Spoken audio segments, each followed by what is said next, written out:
My favorite thing in Star Citizen to do is to just fly in 0G and let myself fall towards a target. Okay? So I picked one of these CETA thingy cargo missions where you just have to fly to a place and it's we have to collect the cargo and then fly away really fast until the time limit runs out.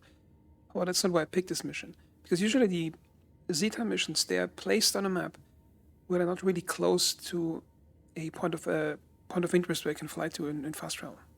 In this case, it's actually close. But for the demonstration of this video, I'm going to pretend it's not there. Because quite often it's placed like 300 kilometers away from any fast travel. Okay, so let's start flying. Okay, I'm decoupled.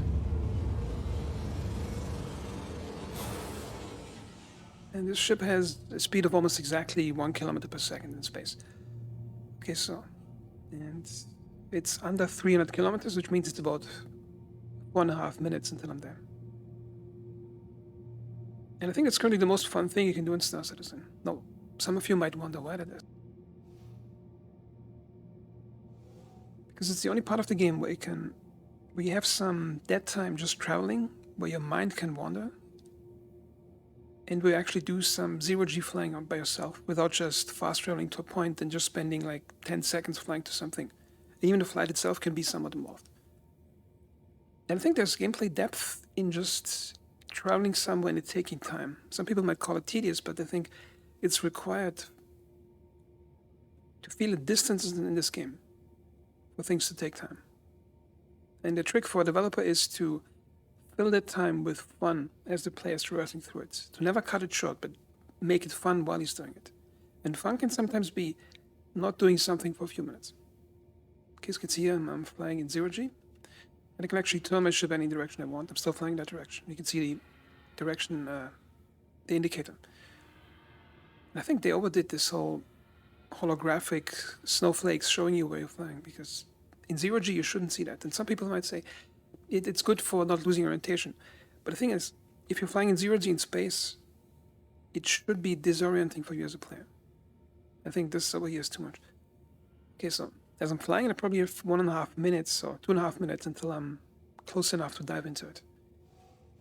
I'm going to adjust my vector a bit, like so, because I don't want to go into the atmosphere almost directly like that. I want to fall on top of it and then just fall into it. And I want to imagine like scooping ice cream. Take a spoon and just scoop into the edge of the ice cream, which is the edge of the atmosphere. And then you slow down and you just fall onto the target.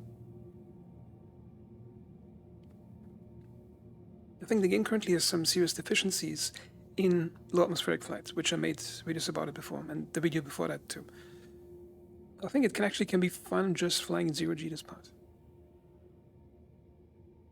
Now what the developers should do is do not give the player the safety blanket of just extending your gear or pressing on coupled mode. Now they're two slightly different things, but the end result is the same, that your ship basically remains exactly still anywhere you want, and you can rotate it anywhere you want in the atmosphere. That shouldn't be possible in the atmosphere. If you're in space, you should be safe. If you land on the ground, you should be safe. But anything between space and landed, which is atmosphere, you should be completely engaged in flying your thing until you're safe on the ground.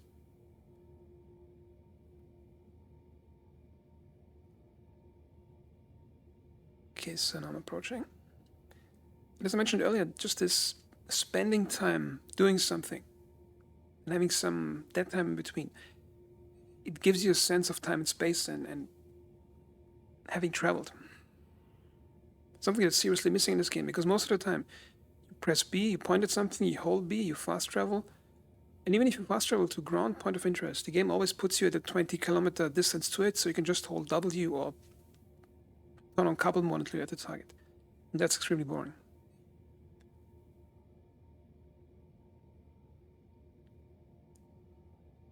Okay, now I'm going to keep my full speed. I'm going to press D, see my velocity vector, to cut into the atmosphere slowly.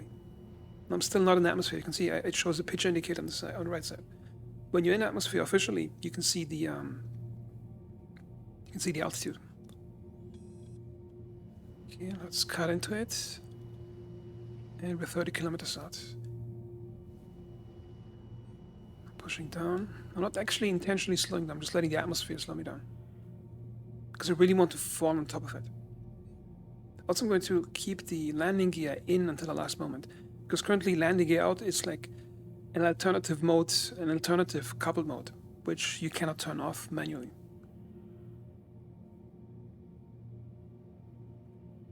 Okay, now let's fall onto it. But the atmosphere in Yela is relatively thin. It's not like on a planet, because it's just the moon. And the gravity is not that big, so you gotta be careful, because you're gonna fall really fast on top of it.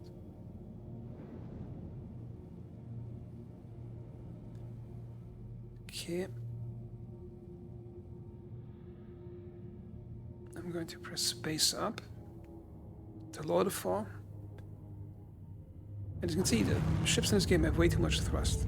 Because notice here, I'm still flying 200 meters per second, which is 2/3 of the speed of sound. And I accelerate way too fast. So if I press W, see how fast I'm accelerating. Okay, I'm pressing X to slow down faster. And if I hold X, I can just hover in air like that. See that? See, I hold X. Let go. Now the lost event indicator is going to go down. Okay, I'm just going to let myself fall onto the target. Now imagine how much more fun this would be if you actually wouldn't have the free assist of extreme thruster power. Okay, I'm waiting for the last moments until I get my gear out, and gear comes out. Notice how extremely powerful the thrust is. Now the gear's out, now my ship is basically completely floating, and like it's in 0G. See here, I can do whatever I want with it. And that needs to go in atmospheric flight. Because currently it's a spectator camera. I can move it any way you want, and just press X to slow it down. Landing complete.